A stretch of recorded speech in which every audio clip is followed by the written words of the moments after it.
All. ఈరోజు vlog వచ్చేసి cooking vlog. ఈ కుకింగ్ వ్లాగ్లో ఈరోజు మనం పావ్ బాజీ రెసిపీ చేస్తున్నాం.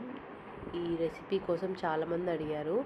సో దానికి ముందుగా ఇంగ్రీడియంట్స్ చూద్దాం. టమాటో, కాలీఫ్లవర్, బీన్స్, క్యారెట్, కొత్తిమీర, ఆలు, బీట్రూట్, క్యాబేజ్, ఆనియన్, క్యాప్సికమ్ ఇలా అన్నీ కట్ చేసుకొని పెట్టుకోవాలి. And the main ingredient of this recipe is వెల్లుల్లిని ఇలా దంచి అన్న వేసుకోవచ్చు, లేదా చిన్న చిన్న ముక్కలుగా కట్ చేసుకొని కూడా వేసుకోవచ్చు. అది మీ చాయిస్. ఉప్పు, కారం and Everest pav bhaji masala.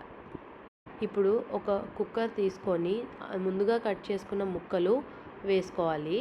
Onion, tomato, capsicum and వెల్లుల్లి మనము తాలింపు కోసం వాడతాము, సో అది వేసుకోకూడదు. ఇలా నీళ్ళు పోసుకొని మెత్తగా కుక్ చేసుకోవాలి, ఉడికించుకోవాలి.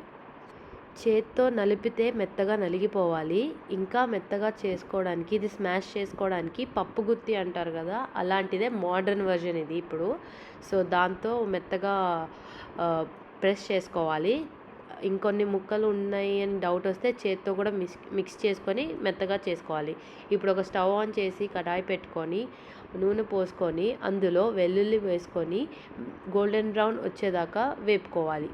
ఇలా వేగిన తర్వాత ఆనియన్ వేసుకొని మిక్స్ చేసుకోవాలి. ఆనియన్ వేసుకున్న తర్వాత క్యాప్సికమ్ ముక్కలు వేసుకొని కుక్ చేసుకోవాలి. ఉప్పు కూడా వేసుకొని కుక్ చేసుకోవాలి. ఉప్పు వేసుకుంటే త్వరగా కుక్ అవుతుంది అంటారు కదా ఆనియన్స్, సో అందుకే ఉప్పు కూడా వేసేసుకొని మూత పెట్టుకొని కుక్ చేసుకున్న తర్వాత టమాటోస్ మెత్తగా అయ్యేదాకా కుక్ చేసుకోవాలి. ఇలా టమాటోస్ కుక్ అయిన తర్వాత మనము కారం వేసుకోవాలి. కారం, పసుపు అండ్ గరం మసాలా, అదే పావ్ బాజీ మసాలా, సాల్ట్ వేసుకొని కుక్ చేసేసుకోవాలి. ఇలా కుక్ చేసుకున్న తర్వాత మనం మెత్తగా స్మాష్ చేసిన ఆ పేస్ట్ ఉంటుంది కదా, దాన్ని కూడా వేసేసుకొని కుక్ చేసుకోవాలి.